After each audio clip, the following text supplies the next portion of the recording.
Yo, Taiwana. Buenos dias, mi gente. Hi, Taos. Welcome to another installment of In the Valle, Prejudice and Reconciliation in Taos. We're here today with the lovely Ilona Spruce, Tourism Director for Taos, Pueblo. And we're going to have a little bit more of our conversation that's been ongoing about prejudice and reconciliation here in our own valley. And Mrs. Spruce, can you give us a little bit of background to our viewers that may not be familiar with you? Thank you, Juan. A little bit of background as far as, I guess my opinion in this is the fact that we deal with the outside community day in and day out. Not so much these days, but on a normal basis, just trying to change the direction of the preconceived ideas of Native people, the Native population, and then specifically as Taos Pueblo people. The misconstrued ideas of, Plains people, cultural values, cultural systems, that we get a lot of projection of when people first arrive. A lot of misrepresentation that's gone on in the past. What we're doing today, how we're doing it. And so that's where I came into play with coming to talk to you. Right on, and we are happy to have you. Now, we're going to jump right into things and get our conversation rolling. My first question to you, Ms. Spruce, does Taos suffer from systemic racism? I would say it does in different shapes and forms because it's not so blatant. It's not outright. And the only reason why I say that is because of where my own personal experiences, where I've lived in different parts of the country, because I've gone to school with different Native people from different tribes all across the country who have different experiences. There's more of this undertone of it. Whereas, you go to the north and it's pretty blatant. You walk into a gas station and someone starts following you around. You're already, there's already they already have an idea, or they think they do, of who a Native person is when you go north, and you are judged by the color of your skin, or just the features that you may have.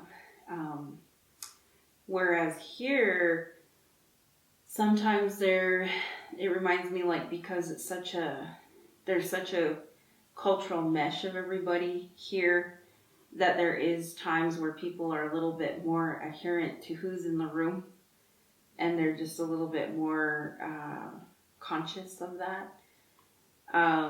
But when they know that someone is out of the room, I don't know how conscious they are. And that's what I mean. But it's not as apparent as, say, to the north or elsewhere. Yeah, I get what you're saying. We interviewed Mr. Bill Valle some time ago, and he reflected upon the same thing, going to Kit Carson co-op meetings and hearing some of the board members, use phrases like, oh, that's how they are over there. Yeah. And stuff like that, because maybe that particular group wasn't present at the meeting. Yeah. But I feel you're coming from on that. Now, have you experienced any kind of prejudice while living here in Taos? I personally have only felt the times where, when I was younger, being in the shops in the plaza, or kind of, and I don't know if that's because we were young, or if it was because we were Native, or just because they couldn't tell. Maybe a little bit of both. If we were both. But there were times where, you were kind of looked at oddly because you were in the shops, in the plaza area. And, economically it's changed in the last, 10 years. And so when we were younger, there was this economic standing within the town where a lot of the shops in the plaza area were a little bit more, higher end, or they carried different kinds of items at a different value. Whereas now, because of the economy and whatnot, I know that even with us, with like the clientele that we're getting, we've all had to adjust to the economic system right now. And I can't speak for any of our young people who have maybe felt the same thing, but I've encountered where, you've been asked, well, you want to buy something, and they're like kind of looking at you like, well, can you afford it? Or, and that's kind of been the only real personal impact that's come towards me while I've been here. There's been times as well where, So it was sort of like more of like a class prejudice than anything else. It seems to be so. Yeah. And I think the other thing is that there's a reversal of it here. It's not that we're going to keep you out, but there's only times where, like in a social setting, there's only like maybe 3 Native people in this social setting, and they're kind of like the iconic ones. And that's been happening since the Taos Art Society showed up. We're in the cow's house. Come on now. That we're in the cow's house. But it's very true. Like where, there's only certain people that are reached out to, and I see that with just being in the tourism office. But I also know that because of who we are as the Pueblo, that we've also set that precedence too, that you just can't get a hold of anybody whenever you want. There has to be a way to maneuver into our community. And that's where I think we've learned to be a little bit more closed off than we were probably, say, during this time of like the 1900s when Couse and Sharp were here, where it was pretty open-handed, where they could come in and start talking to a family and, befriend and basically kind of be absorbed in some shape or form. Whereas now that takes time and process. We're not as willing to be as open as we are. Mm. And then traditionally, we're not an adopting tribe. So True.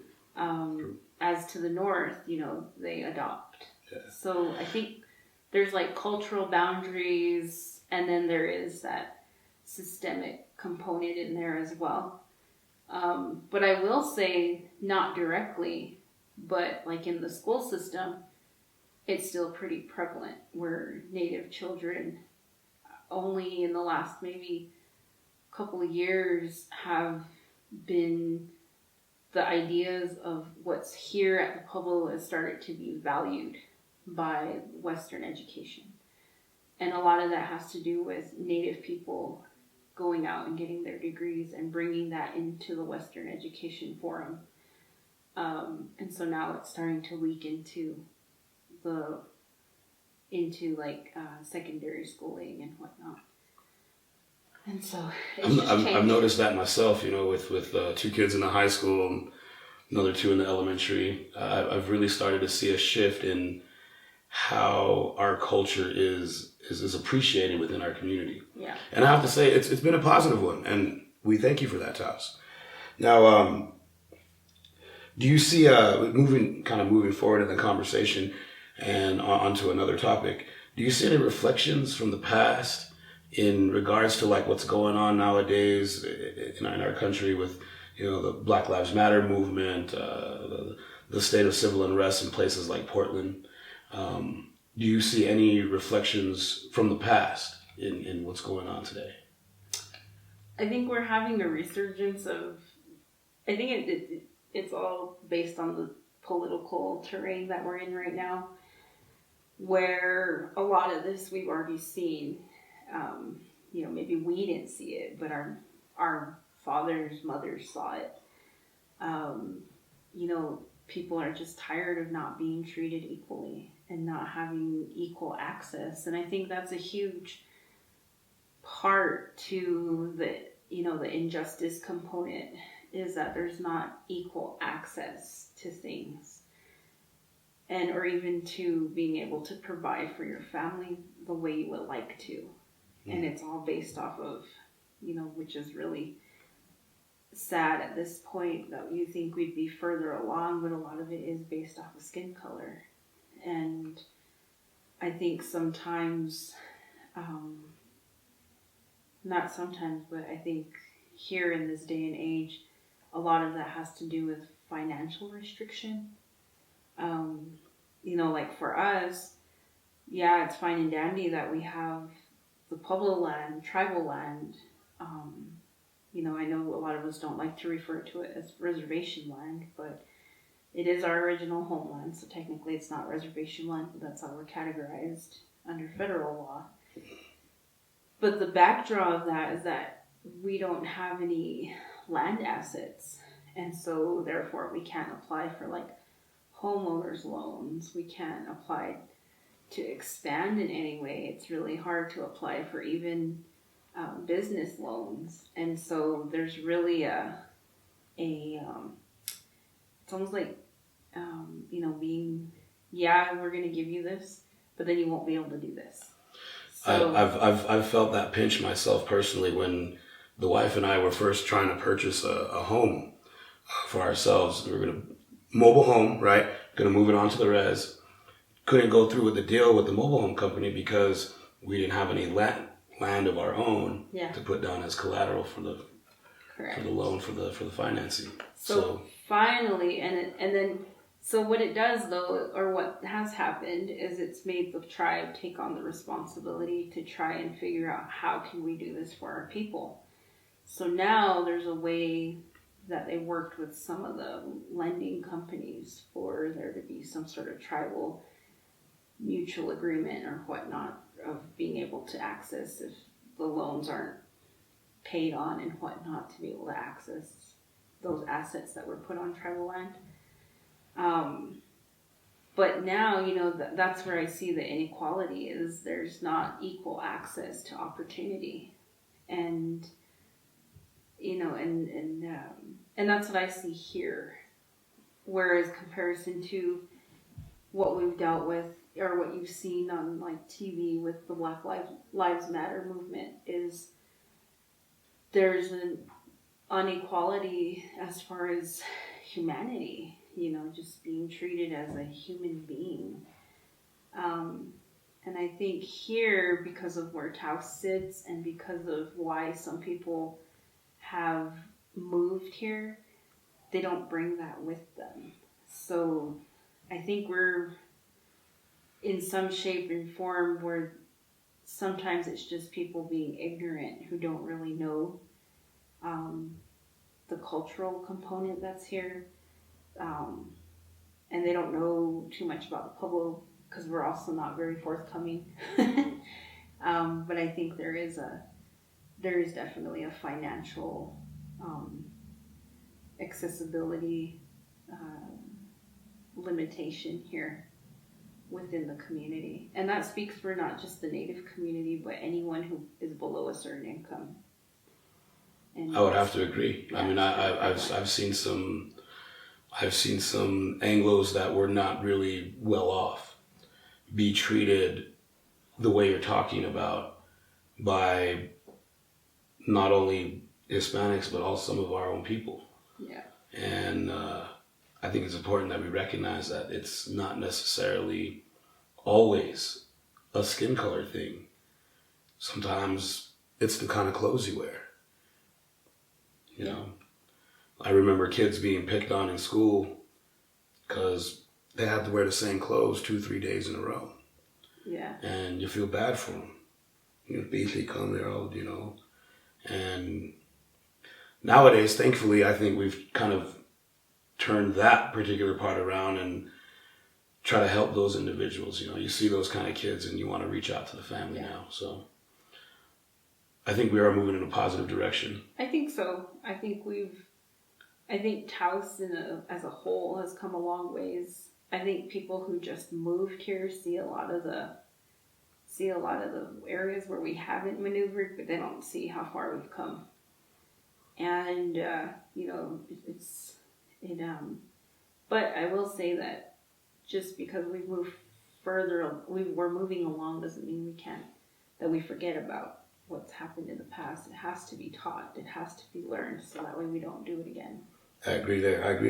Now we were talking about, the current political terrain that we're in, right? How do you feel that our current president? How do you feel the job of our current president has been going? How do you feel he's been handling things? I feel like there's just a lack of leadership all around. There's been some, because we are a UNESCO site. It's very disappointing to see how, because we get updates from the other sites about how they're maneuvering with like COVID, and it's very disappointing to see like that we are not, as a country, not all on the same, we're not moving together. Like there's still a question if you should wear a mask, if it's good for you or not. And there's still a question if you should be social distancing. If we had one person, if we had leadership that was just making one decision and saying, this is what we're doing, and then the naysayers had repercussions, then we'd be in a different standing, I think. I mean, you've seen the reports, I don't know if it's on the news, but from reading and whatnot, and then listening to like NPR and stuff, we're probably one of the only developed countries that has not gotten a hold of COVID the way the other countries have. And there's a reason for that. Everything that's happening right now is a direct it's a direct reflection of our leadership. Even the riots, everything, like the economic component, the racial stuff that's going on right now, all of it is a direct reflection of who's in leadership right now. And that's because he won't take responsibility. It's like teaching a little kid that you need to take responsibility for your actions. And I just don't think that we're there right now. Which in turn has led to the fact of how we're managing COVID at the Pueblo. Just not letting anybody in as far as community goes. And I say community because we have community members who are non-native as well, but they're part of the community. That's right. And we, and so I'm not going to say only tribal members are allowed in and out. We have community members, we have community, services that are given from non-native people. And so, they're all a part of that connection to us. And so, but that's been our reaction, is to keep the community as closed off as possible. And that's for safety. And I believe that's something that's been kind of unanimous amongst our leadership there at the Pueblo. So I can see where you can make the comparison and see the comparison and see the differences, between a country divided over masks and how an approach should be made. Whereas with our own people, with our own leadership, thankfully, they moved as one whole solid entity and made this decision together. Yeah.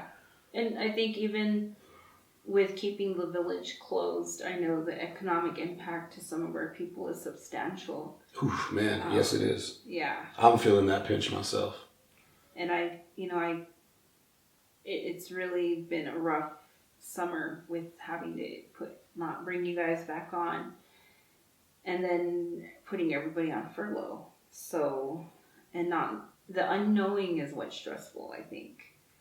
But when we finally got the consensus that we weren't going to open up for the rest of the year, I think that really maneuvered the tribe to start working on different programs to try and help people.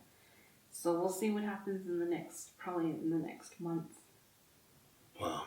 I'm looking forward to it. Because man, oh man, I mean, yeah, you're right. The uneasiness, the unassuredness, just not knowing has been really the thing that's been driving my hairline further and further back. Now, all that being said, now that we've kind of got all that on the table, what solutions would you like to see implemented to heal the ancestral trauma minority groups suffer, not just here in Taos, but around the country?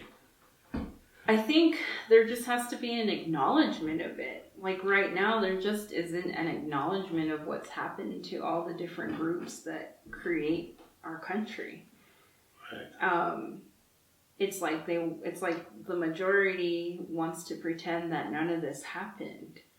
And it's not that we blame people of a certain, it's not like we blame, I'll just say it, we don't, it's not like we're blaming the people who are alive today unless they're partaking in it.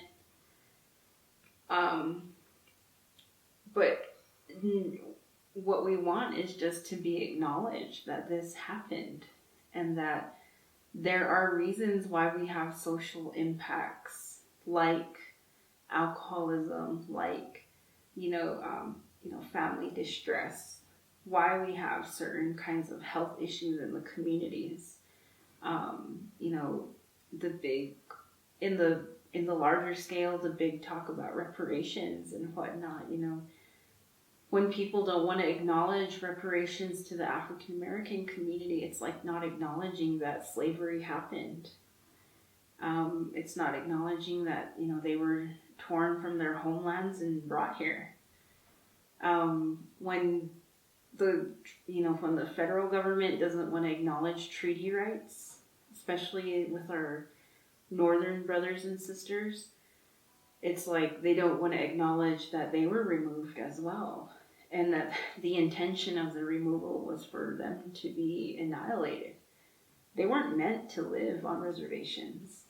They weren't meant to survive. And I think when we don't have an acknowledgement from like the federal government or from the main social structure, it belittles who we are. It belittles our history. So for me, it kind of makes those small wins into big wins, like the name change for the team from football team in Washington. I know some of my fellow natives, your fans, your diehard Washington team fans, but for me, it was a small win, and it was a W nonetheless, and I'll take it. Yeah. Same thing with Oklahoma. Oh yeah. The re-jurisdiction of Oklahoma. I mean. That was amazing. That was for me, that was a huge win. Mm-hmm. Right on for those guys out there, that it's, I would go as far as putting it on the scale of us getting Blue Lake back. I mean, that was a big win for those guys. Yeah. They might not get to go back to their own ancestral home yet, but at least in a way it was a small severance, And it acknowledges It acknowledges them. It acknowledges their past, and it acknowledges their presence. And the things that the tribes in the Oklahoma area have had to do in order to survive and to make things work, because they weren't meant to. Yeah. And that's the harsh part about it, of the historical context. That's missing from some of the pieces that are taught in this country. Native history in general is only, we say it all the time, it's only like a small paragraph in history. And then you have all these different cavalrymen who are made notable, but basically, their downfalls are not notable. And in a country where you have so many different people coming from different places impacting who and what the United States is, you have to acknowledge everybody. Yeah. Even in the European arena, like we have a lot of our Anglo friends and family who are still finding out who they truly are too, because for so long there's been this movement to kind of like find yourself through another person's culture or through another way. And now they have the ability through technology to really find out where their bloodlines come from. Whether or not you believe it's some government conspiracy that blood is being taken and whatnot, it's still a way, it's a tool to use, so that way you can find out where you come from. And I think that's really unique. And I think that's a story to be told too. Like, how do you lose where you come from being in generations and generations of living in like either urban areas or in in a country that's not indigenous to you. This reminds me of the conversation that I had with Larry Torres, because I mean, he even took it a step further and was like talking about our last names here. Oh yeah. Like how Marquez was not Marquez, it was Marquis. Oh, wow. de Bois, something, or it was French. It was French. So, therein, I mean, and then you're talking about the impact that people coming into a place have on a place. I mean, that's right here in Taos. Again, when we talked about that with Larry Torres, he brought up the 70s, late 60s, 70s, and the Flower Children, and how now those hippies that first quote unquote invaded Taos back then, and how nobody wanted them around, and how they were, they were looked down upon, and now their children are playing a role in our community, and they're very much a part of our cosmos here in Taos. Yeah. So yeah, I feel that. Definitely. I feel that. And I think, that's something that that's a part of Taos's history that we have to acknowledge. There's a lot of history here that's not told. Even us just sitting in this place is... I've never been in here before. I had no idea this place existed, and yeah, it's phenomenal. So now that we're getting a little bit closer to home, want to get your opinion on the statue situation. There's around the country, people are calling for the removal of certain historical figures, certain historical monuments. Here in New Mexico, Oñate has fallen into those crosshairs. Here in Taos, Kit Carson Park, Padre Martinez on the plaza. How do you feel is the best approach to answering these demands? What should we do about the statues? I think when you look at the historical component to each of these individuals, you see, and everyone's going to have their own opinions about it, but the negatives outweigh the positive. And in order to acknowledge, especially the statues that are here in New Mexico, taking them down is acknowledging once again the historical trauma within the indigenous communities that's happened here. The impact, there's 19 pueblos now, 20 with Isleta del Sol down in El Paso. But there used to be over 100 pueblos and even more going into Mexico. And even to this day, there's still Pueblo people, even though we don't quite acknowledge it, still in Mexico. And we don't know that history down there because it's not taught up here. We don't know the impact of Oñate on those. I mean, we do to an extent, but, we know of the story with Acoma. How many other Acoma stories are past the border? We don't know that. I never thought about that. So, and it's holding accountability. When that happened, there was no way for us to hold that person accountable for their actions. On that, where would that acknowledgement and accountability come from? Would it come from the state of New Mexico, or should it come from the country of Spain? I think it comes from both. It would have to come from both. And the reason why I say that is because Spain knew exactly what they were doing when they sent people over here. They knew exactly who they were putting in charge. They knew exactly what kind of people they were sending here. And they knew that they would be the exact kind of people who would follow out their orders to the limits of what they did. Whether they thought it was right or wrong, but they had no remorse for the humanity part.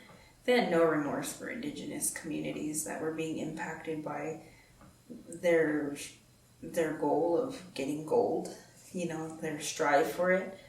And I think when you start talking about the acknowledgement coming from Spain, a lot of it would be based off of, that's going to be a huge component, because then it'd be the acknowledgement of what happened in the Caribbean.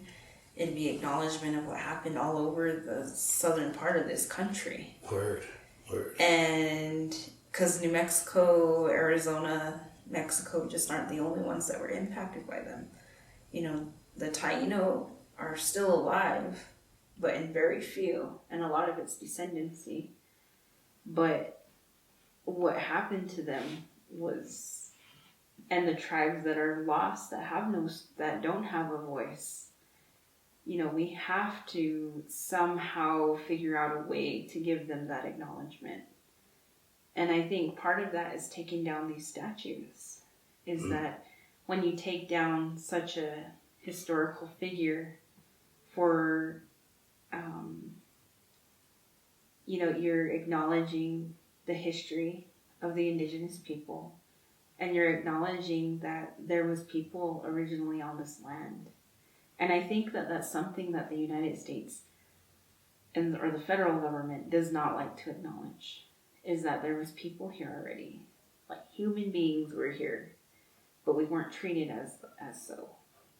Well, we just had the anniversary of Columbus's first voyage, just a week ago, I think.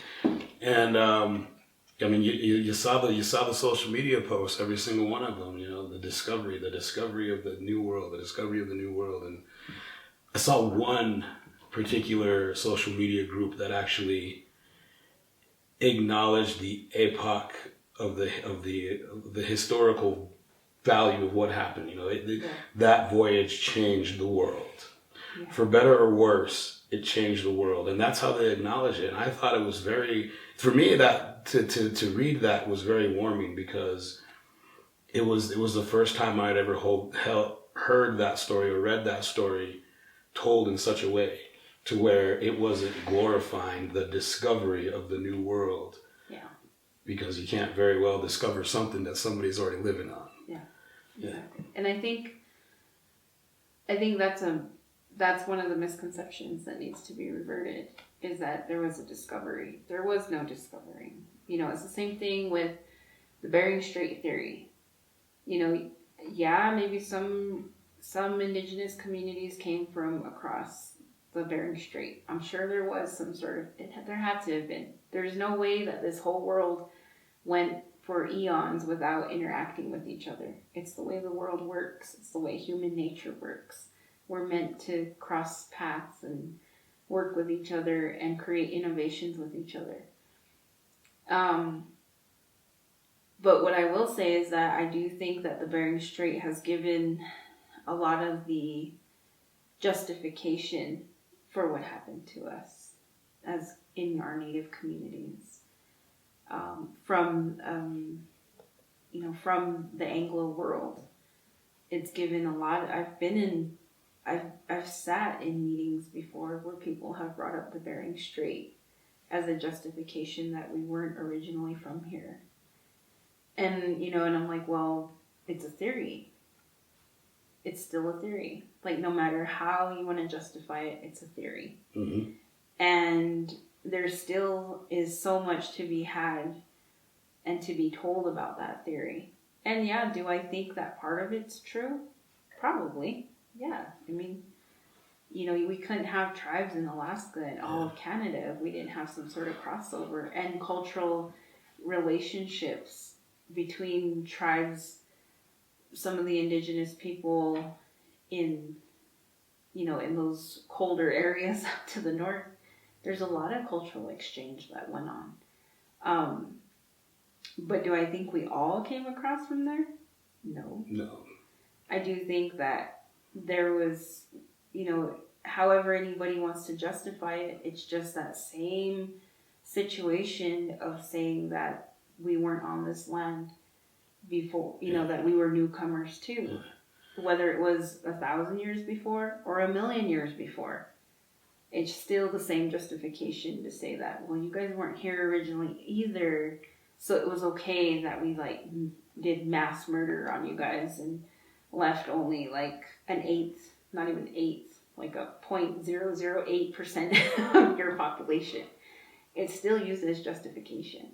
Yeah. And I think that's where, for like what we're talking about, even with the political terrain that we're in, that's still being used as justification, even for the injustice that's happening in different communities across this country. They're finding pieces to justify themselves that are totally irrelevant, instead of just standing up and taking responsibility for what has happened.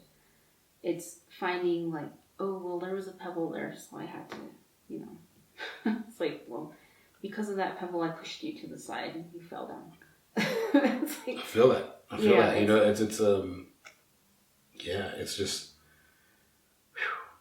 Yeah, it's pretty wild. Well, no, I mean, I like the whole Bering Strait thing. I mean, I would say I almost agree with you completely. But even at that, whether it was, I mean, the Bering Strait theory is like what, at least 10,000 years in the past. Even if a scientist or archaeologist wanted to roll with that theory and say, yeah, you weren't really here in the first place, my rebuttal to that individual would be, but we got here first. Yeah. So. And the hard part is that theory is still taught throughout this country in all major universities. Yeah, and it's not taught as a theory; it's taught as a fact. Yeah, and that's bad. That's something that, as part of our, I guess, like what we're talking about with the statues, part of giving us our acknowledgement is taking that information and clarifying it, that it is a theory and that it doesn't justify anything that's happened in our history. That's the kind of reparations I'd like to see. Yeah. Word. All right, now, we've kind of already talked about all this stuff, but I mean, the Kit Carson Park name particularly, what's your thoughts on that? The name of the park. I do think that we should rename the park. I just don't think it needs to be associated with the tribe. I know that the intention was the best intention of, the mayor and the town. I know that it was in good faith that they wanted to do something along those lines. If they want to recognize an individual like everywhere else, let's do that. If they want to recognize like Mr. Reyna, or anyone even from the community in town, let's do it. I do think that the name of Kit Carson, even though he lived here and we didn't have direct impact from him, like say our Navajo and Apache, brothers and sisters felt from him. That's part of the history, is that, and I don't feel like we should name it after something that's close to us, dear in heart, just for the fact that he's buried in there. Like, that was my same feeling when I first came up at that there was that committee that wanted to change the park name to Red Willow Park. And I was like, no, we can't really name it after ourselves and then still have a community of Dene people living here in Taos County. For me, it would have felt like almost a direct slap in the face to that particular part of our community. I mean, we have community members that are half Navajo, half Dene, and so I think in order to, and we've always traded with them, even though we've had our differences. We've always traded with them too. We've traded with Apaches, traded with Dene, we've traded with, the Comanches, Kiowas, and anyone else who came through that corridor of Cimarron. We traded with them. And I think, having the name of Kit Carson, it just the things that happened in their history, is a part of us too, and that's what's hard in the Native community, is because we are uniquely individual as tribes. We have our own languages, culture, and whatnot. Sometimes we place ourselves in these little, like we're puzzle pieces, but we don't want to all come together at times. And I think that's a huge component where we lack in trying to come together. Like if we would have known about the Onyate statue, but I don't even think Okewinge San Juan truly knew about it either. I'm not sure. But if there would have been a consortium of all of northern pueblos, or even the pueblos in general, about that, I think it would have been more of a staunch stance that we want it down, this is how it's going to be, and the historical piece would have been explained.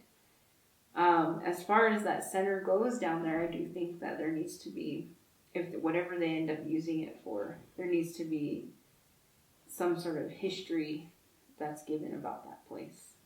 But yeah. Yeah, no, I mean, I feel you on that one because, well, I mean, I do know that that certain Native Americans were involved in the commission of that particular piece of artwork. Yeah. And when it first went up, I remember driving by and, flipping the bird out of the backseat of my dad's truck, and then as time grew on, I learned to ignore it, that it was even there, and times I would pass by, and it really didn't even occur to me that it was still there until after my kids were like, "Who's that, Dad?" And I had to explain to them who that man was. And yeah, I would say that, yeah, one of our biggest problems is that we don't really come together when it comes to things like that, and we really should. Oñate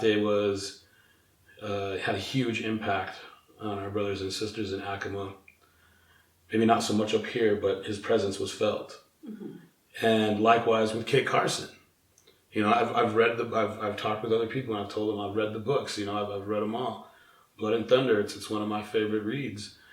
And the only reason for that is because it gives you the opportunity to draw your own conclusion about the man himself and not necessarily about the myth and the legend. Yeah. And a lot of the myth and the legend placates that savage Indian kind of perception of us. So when you read Blood and Thunder, you get that idea of that he was not just, Kit Carson, the Indian killer, but he was Kit Carson more of like the pioneer and kind of bouncing around in his own little world here. And no, he didn't have a huge direct impact on or a negative impact on our Pueblo here, or our community here in Taos. But we still need to acknowledge the fact that there were some things that happened between him and other Native American communities that surround our own community. Yeah. And it goes back to that acknowledgement you were talking about before. Yeah, and it'd be the same way that, like in Albuquerque, when they took down the Oñate down there at the Hispanic Cultural Center. Yeah. And, there was Native people that were non-Pueblo that were down there that helped in that. Yeah. And that's what you're finding, that's another topic that could be a whole other discussion of urban Native communities and how they are a symbolic component for us to look at who come from the tribal, communities where they're in this urban setting and they've set aside their differences in order to be positive, in order to support each other. To come together for the race. Many of them, yeah. And not just the tribe. Yeah, yeah, exactly. So I think, when we start talking about a lot of what we're discussing right now, I think it opens up the discussion too, that there's areas within our community that we can look at and shape and refigure amongst ourselves. And in order for us to seek out the justice that we need, in order for us to help our community. It's kind of like we got to help ourselves, even though a lot of this old stuff comes from the outside exterior. But I think we're in a time and age right now where we have resource to help ourselves internally. And a lot of it is internalized, oppression and whatnot that we deal with here. Right on. Let me ask you this then. Now that we're talking about that, what steps does Taos need to take in order to protect its most unique quality, its cultural diversity? So I think and that's just it. Is that we I hear a lot of times we want to show that we're all collectively here and that we're working together and blah blah blah. But what does that mean? Does that mean that we let go of our differences? Well, I see a lot of that on the surface. Yeah. But I don't really see a whole lot of that like kind of camaraderie you're talking about beyond our own public displays. Yeah. You know, on the surface, yeah, you know, Taos is a very diverse community and we all interact with each other on a daily basis to an extent. But, you know, how do we act when we go home behind our own closed doors? Yeah. You know, how do we talk about one another behind those closed doors? I'm guilty myself, Taos, and I'm sorry, and I apologize. You know, I mean, yeah, I'm like when we were talking with Eddie Torres, you know, he was telling me about how way back, you know, 1800s, 1700s, when people first came, you know, that it wasn't called ranchos, it wasn't called, oh, that's the Pueblo or the res, it wasn't there. Oh, that's what he'd call them Chacatewa eaters. And he said it was because we eat, yeah. Oh, and okay. he wasn't lying. I mean, Yeah. we love our breakfast of champions, but yeah. See, so I feel that's what I'm wondering. You know, what do we do to instill that kind of camaraderie in our own hearts? And so Taos, that is why I'm doing this. Maybe it's not just for all of us. Maybe it's a little bit more for me. I want to heal. I don't want to have those kind of old ancestral prejudices against anybody anymore. What do you think? I think it's very feasible, and I think it's, you know, just like with everything else, the hard part is it takes time.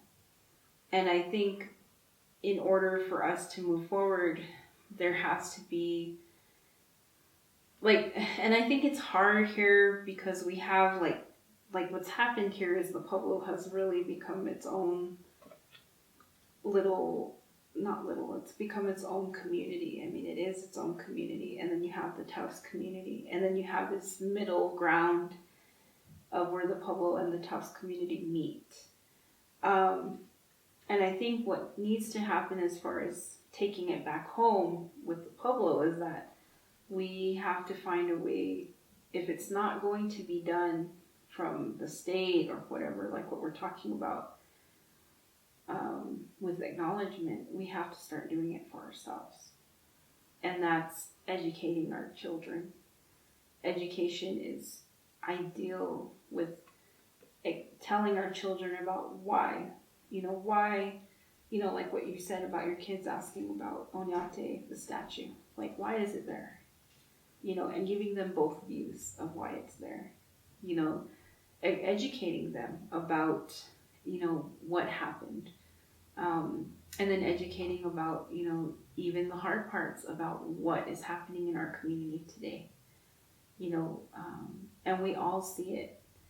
And then even, educating each other about how we did help each other, like with the Spanish community, how there was this acknowledgement of each other.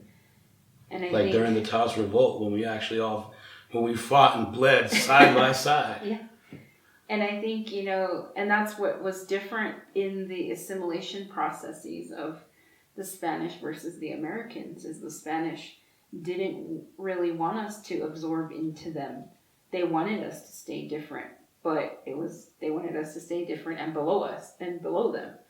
Whereas the Americans, they couldn't get rid of us, so they wanted us to absorb into them. And that's what's happening.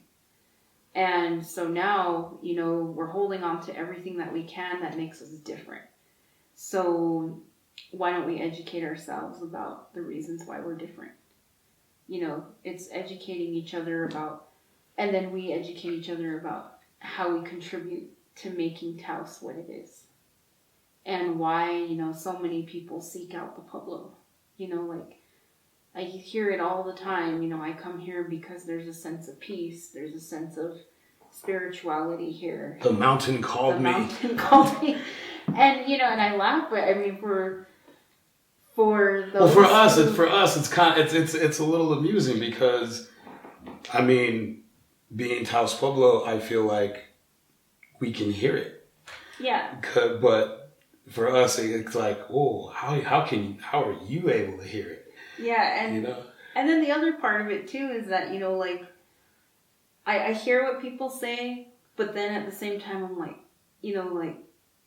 would you really last in a day in our shoes? you really like the spiritual part and this like mended part of us that we were able to keep sacred and protect through everything that we've gone through. But would you really last dealing with what we deal with today, with the social impacts, with the family issues that we have, with the community issues that we have? Would you be able to do the, I hate to say the two world theory, because I don't really believe in that, because I believe this is just the way our life is. We don't live in two worlds. This is just who we are, and that's what makes us who we are. We have our traditions and our culture that come along with going to the grocery store and paying bills, just like everybody else. Word, I sign a check to Kit Carson every month. But what I think of is like, okay, we all, what about getting up at, 5:30 in the morning to feed the horses? The horses that take us into the mountains to go hunting. What about getting up in the middle of the night to irrigate for the corn that feeds us? That we still continue these traditional components within our life. Raising our children in certain ways, making regalia, picking plums, choke cherries, that kind of stuff. And I know, like, even the Hispanic community can relate to some of that because they still do some of that. They still do forage like we do. Oh, yeah. It's like everyone has their own mushroom spots. Don't tell them where my secret picking place is at. Yeah, that's my tree. And, and taking the time out of our busy lives to do that, where you get people who come in, from all walks of life, but who live these pretty content lives where it's like, you don't have to choose between, should I go to work and get paid to pay a bill, or should I try and participate culturally in order so that way I learn what's happening here. And that's what's happening. I guess that's where the systemic racism is in the community still, is within the school. It's taken us, since I've been home in 2009, we're still trying to figure out how we can balance out when our kids have to participate without them having to justify to a teacher of what it is that they're doing. I feel that. And I feel that. And right now, I'm gonna say this. I'm gonna say this because before the COVID hit, at Taos Middle School, I was having to call in every time my child had to miss school for a cultural event. I didn't like that because when I was growing up, the community at large still had a sense of when Taos Pueblo children had to be absent from school. And I don't ever remember my dad having to sign an excuse slip for me. Yeah. So that has changed in a negative way, and I'd like to see it go back to the way it was before. Something to think about there, Taos Middle School. So I think that's where, and again, it comes back to education. And that's something that the high school has started working on now, and and I give it to the teachers of the history classes at the high school. Word. What we've started doing is we've started in the tourism department. We started working with all the 9th grade history classes of the high school, where they come out to the Pueblo, and we do we're expanding it. It was supposed to expand this year, but obviously that's not. I remember when they came. I remember when they came at the beginning of the year last year. Yeah. And I had the opportunity to actually take out a couple of those tours, and they were great because it wasn't just the regular. This is the church. It was built at this time. These are the ruins. This is when they fell. It wasn't just that. The children actually got to go back into the back areas of the Pueblo, some of the restricted areas, right, that most people aren't privy to see. And at the time, our preservation crew, I think at the time was being led by Philip Martinez, and Tony Duran, and also Daniel Paul Marcus was involved there as well. And they actually got to go inside one of the ancestral homes that hadn't been opened up for hundreds of years at this point, and they were doing some restoration to it, and the children of the school got to see that firsthand and up close. I think that was really cool that they got to see how we preserve our home. And there was a lot of discussion of, how we do like the architecture components, and then there was discussion at the end with the kids afterwards or with the students of the similarities that there are similarities, and I think that's where when you start acknowledging like the differences that you bring to the table, you also start seeing like, oh, okay, well, yeah, we do it this way, but they do it this way too. They just do it a certain way, and you acknowledge each other, and it's bringing those education components together. And we live in an age where our kids are becoming so disconnected that I think it's super important right now that we do those kinds of things where we're engaging them in a physical sense, because they're so disengaged because of being on phones, computers. I mean, you don't have to get up anymore and walk into the kitchen and ask mom if you can go do something. You can text her. Oh, my sons know I will not reply to those text messages. Oh, yeah. No, you better get up and come across me. Yeah. And, but I'm old school like that. No, but yeah, I mean, but you gotta be. But you have to be. Yeah. And, and I think that's something that's, if we start doing that kind of stuff. And I know right here at the Taos house, the day school has started doing, coming here too. So they come here, I think, with the 3rd and 4th grade class, and then they come back again in 8th grade. So we've been doing that for a couple of years now. And that's been a direct working relationship with the day school.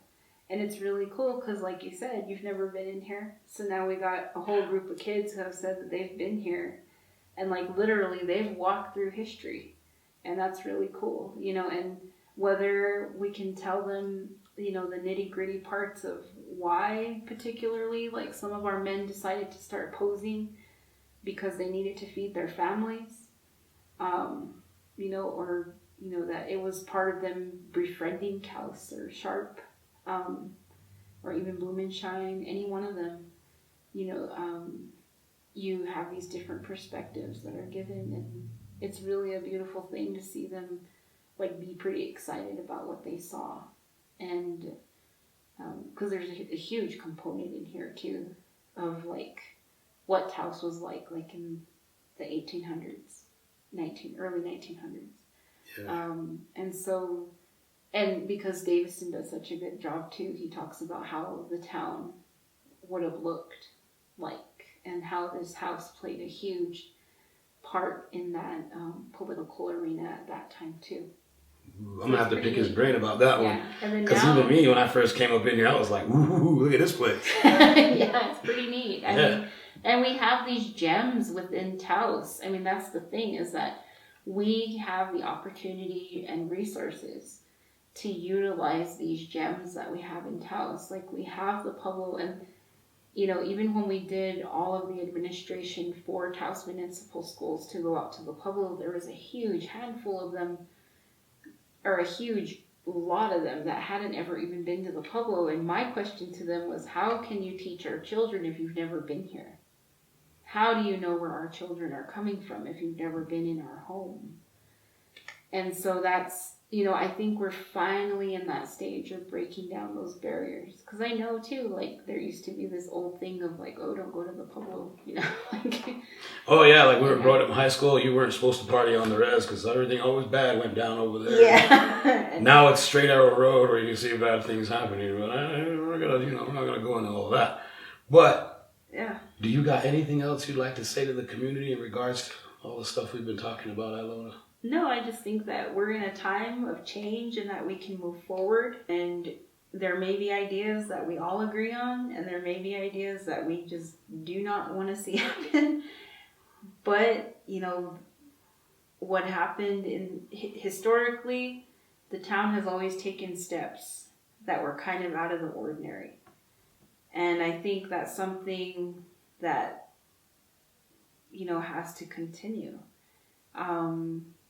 And same thing with, with the Pueblo, like, and I talk about it that, we need to, and then that we need to acknowledge, the things that have happened in the past in order for us to move forward.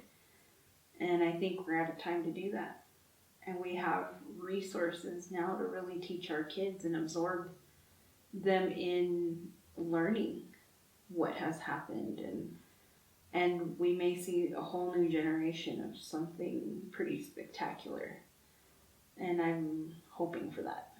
So. Right on. Good words. All righty. Thank you, Ilona, Ms. Spruce, for being a part of our conversation here. And thank you, Taos, again, for tuning in. Catch us again next week when we present our next conversation piece in the Valle, Reconciliation and Prejudice and Reconciliation in Taos. And thank you, Taos, for tuning in. Check out our GoFundMe and donate if you can. This is Juan Concha. I'll see you next time.